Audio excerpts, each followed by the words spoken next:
matin. Voyons le degré de la lumière pour ce matin.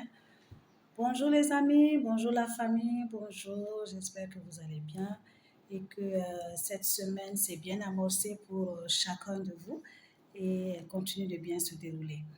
Alors, l'entrepreneuriat féminin, toujours l'entrepreneuriat féminin, on n'en finit pas.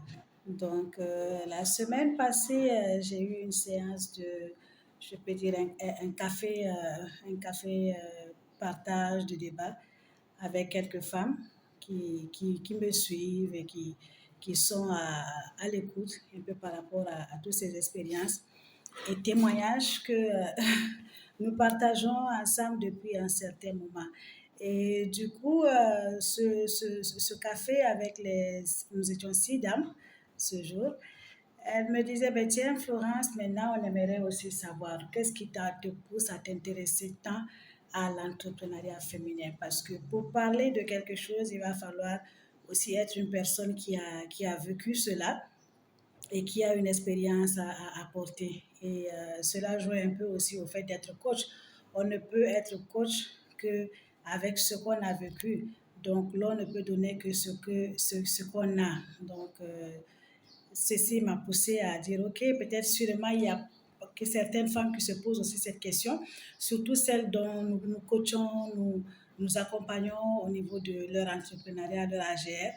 Elles se diront sûrement, mais cette dame, elle est assise derrière son bureau, derrière un fauteuil sûrement climatisé, et elle n'arrête pas de nous dire que l'entrepreneuriat féminin, il y a de l'espoir, il y a de l'espoir, il faut entreprendre, il faut faire le commerce, il faut faire cela. Comment est-ce qu'elle a commencé? Alors, l'histoire, elle est tellement longue, mais je vais essayer d'être bref, juste pour dire que cette dame qui est assise derrière ce fauteuil a fait également du chemin, comme tout un chacun de vous, avant d'arriver là où elle se trouve. Donc, je suis une femme entrepreneuse déjà, parce que j'aime souvent dire, comme l'a dit ce témoignage de cette jeune dame sénégalaise, l'entrepreneuriat, elle est quelque chose d'inné à la femme, parce que la femme a beaucoup de potentiel qu'elle peut développer, donc elle naît avec l'entrepreneuriat. C'est à elle de s'approprier cela. Donc, je suis quelqu'une qui a commencé, je peux dire mes débuts, par une garderie d'enfants et qui a continué même à présent de le faire, un système de babysitting. Et voilà, c'est-à-dire, j'ai des enfants que je gardais, des enfants dont les parents n'avaient pas de temps et ils venaient me les confier, des enfants parfois dont les parents avaient des problèmes de santé, ou bien quand ils avaient des réunions, ou bien ils allaient au travail. Dans le temps, moi, je n'étais pas dans un bureau. Donc, j'ai eu à garder, comme on le dit, d'Emine en Bambara, beaucoup d'enfants aujourd'hui qui sont devenus, certains sont devenus grands, qui sont à l'université, certains sont encore à l'école primaire.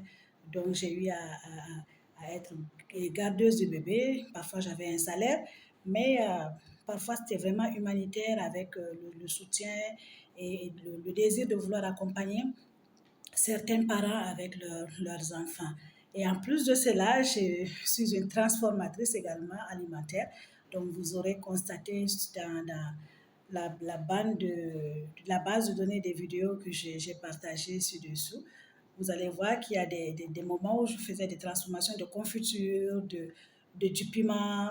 Je même fait aussi de la savonnerie et je continue aussi également d'en faire. Et donc, je livre dans certaines alimentations. Je faisais des arachides grillés qu'on pouvait vendre. Je pouvais les porter sur les têtes. Malheureusement, je n'ai pas toutes ces images où j'amenais dans les alimentations pour vendre et puis j'avais un pourcentage donc à côté de cela. Et je fais de la parfumerie, de l'huile aussi bio que je fais venir d'autres pays tels que le Tchad, mon pays maternel. Et puis voilà, je fais revendre et expliquer un peu le bienfait aux femmes. Donc, il y a pas mal de petits commerces également, comme vous les dames, dans lesquels nous sommes en train d'accompagner, que je suis et que je continue de faire, tels que la transformation de la cuisine également. J'ai eu à vendre des plats de pizza pendant les temps de carême à pas mal de familles, ici à Caille et même à Bamako où nous étions. Donc, juste pour dire qu'avec mes mères, je n'ai pas tout de suite commencé derrière un bureau. Et derrière un bureau, c'est parce que quelque part, un jour, il y a eu quelqu'un, quelque part, qui a cru en moi, qui a vu, qui a cette capacité dormante en moi et jusqu'à aujourd'hui voulu toujours donner l'occasion de pouvoir repousser mes limites, donner l'occasion de pouvoir m'affirmer. Et c'est là où j'ai pu, aujourd'hui, je peux dire de plus en plus, comme ce témoignage de cette jeune dame sénégalaise, toujours que j'ai compris qu'il y a certains potentiels en moi parce que j'ai eu l'occasion de pouvoir les faire valoir. Donc, être entrepreneuse, c'est femme entrepreneur, c'est vraiment exercer, être sur le terrain. Et puis voilà, du jour au lendemain, il y a de l'espoir. Donc vraiment, je fais ce poste pour dire qu'il y a de l'espoir. Il y a de l'espoir pour les femmes entrepreneuses. Quelles que soient les difficultés sur le chemin, il faut garder la cible. Donc, comme je l'ai dit, premièrement, c'est quelque chose d'inné à la femme. Et deuxièmement, c'est une passion parce que tu peux entreprendre que quand tu aimes. Si tu n'aimes pas quelque chose et que tu te mets à entreprendre, et c'est quelque chose que j'ai un peu dit aux femmes en milieu rural ces derniers temps où j'ai eu l'occasion de sillonner les cercles au niveau de la région de Caille, que nous, en tant qu'organisation, nous venons vers vous pour vous accompagner dans ce à quoi vous aimez. Nous n'allons pas venir vous imposer quelque chose. Donc, c'est une passion. Parce que quand ça devient une passion, tu le fais bien et à 100%. Rappelez-vous de ce poste, à 100%. Donc, c'est aussi une attitude de cœur parce que tu veux faire de l'entrepreneuriat, il faut vraiment avoir une attitude de cœur positive. Quand tu es négatif dans ta vie, tu ne pourras pas te faire de la place sur le marché de l'entrepreneuriat. Et c'est aussi de l'intégrité, faire preuve d'intégrité. Parfois, il faut faire un sacrifice, se bousculer en soi-même pour pouvoir garder son image, pour pouvoir garder son témoignage. Donc, il faut être intègre. Intègre envers les produits que tu transformes pour livrer aux gens, que ce soit des produits de qualité. Parce que si les gens ne te font pas confiance, ils ne viendront pas vers toi pour pouvoir acheter ton produit. Vous rappelez que je vous dis que j'ai des enfants que j'ai gardés. J'ai une fille que j'ai gardée aujourd'hui qui est jusqu'à l'université et la reconnaissance n'arrête pas. Donc, c'est parce que quelque part, les parents ont vu la sincérité en moi. Ils m'ont confié ce bébé de 9 mois que j'ai gardé, j'ai pris soin jusqu'à ce qu'elle arrive à son niveau universitaire aujourd'hui. Donc, l'intégrité. En plus de l'intégrité, il faut être généreuse.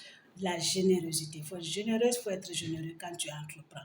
Parce que la main qui donne en reçoit également plus. Et ça, c'est un peu une politique générale de la vie. Si tu veux recevoir, il faut également donner. Pas donner parce que tu dois recevoir en retour, mais donner sans s'attendre à quelque chose. Et il faut avoir un cœur rempli de compassion. Ça veut dire compatir avec soit tes collègues qui sont dans le même système que toi, avoir la compassion quand tu en as beaucoup, de pouvoir partager. Ça peut être tes finances, ça peut être ton matériel, ça peut être tes idées, ça peut être ce que l'autre n'a pas.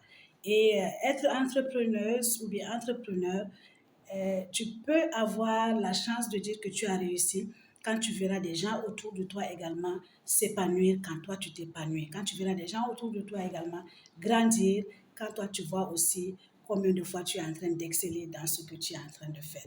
Voilà en quelques deux mots qui est cette dame, comme on l'a dit, qu'on me l'a toujours dit, qui encourage d'autres à aller sur le marché de l'entrepreneuriat. Donc, je ne suis pas seulement en train de dire, mais je suis également une femme entrepreneuse. Et puis voilà, aujourd'hui, il y a juste d'autres possibilités qui me permettent d'élargir les limites et aussi accompagner d'autres dans ce qu'elles sont en train de faire. Donc, voilà un peu pour ce matin, messieurs, mesdames, les amis, la famille. Donc, prenez bien soin de vous et puis tout en sachant qu'on se verra très, très bientôt. Merci.